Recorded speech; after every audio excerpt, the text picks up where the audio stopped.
Hey everyone! Thanks so much for all your positive and encouraging comments to my last video. I really appreciate it and it's motivated me to make more.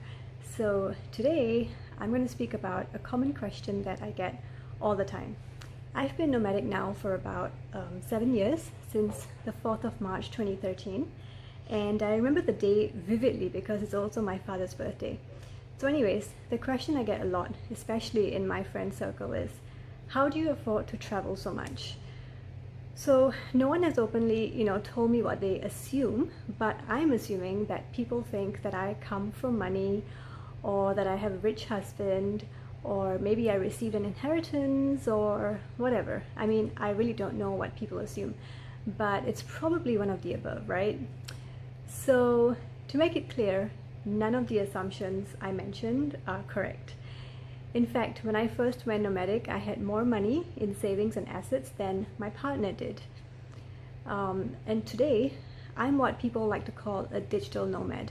Basically, it's a term used to describe people who work online and travel the world while doing so. So there are thousands of digital nomads traveling and working all over the world, so it's nothing new or unique. I was actually hired for my first full-time remote working role in a software company in December 2016, but I've been traveling since March 2013. So how did I fund myself for almost 4 years before I became a digital nomad? Well, I used a combination of savings, cash from insurance policies that I cashed out, and freelance work. So when I first went on my very first 7-month-long trip in 2013, I used my cash savings of around $10,000.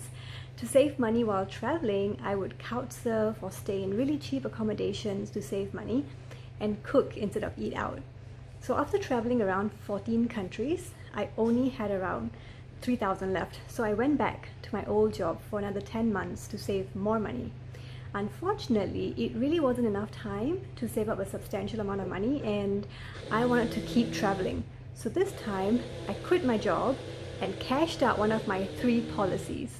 Now, for some insane reason, I had 1 insurance policy and 2 more savings policies, and about 25% of my income was going into the premiums on those. So I cashed out one of them for just under around $10,000 and took off again for the next couple of years. I did some work for my partner as a virtual assistant and helped him out with his business in exchange for rent and food when we were traveling together. And when I was traveling solo, I funded myself with my savings and other freelance roles, one of which was teaching conversational English on italki. It's an online language learning platform. So after a random series of events, which I will share in another video, I started my own Amazon business in December 2015. All of these things combined, they kept me going for another year until I landed my first full-time role for a SaaS company in December 2016, which paid a proper full-time salary. And it's been over 3 years since then, and I've worked for a number of amazing companies in the Amazon space and gained a lot of experience as well. So thankfully, I'm now able to fund my lifestyle and save money at the same time.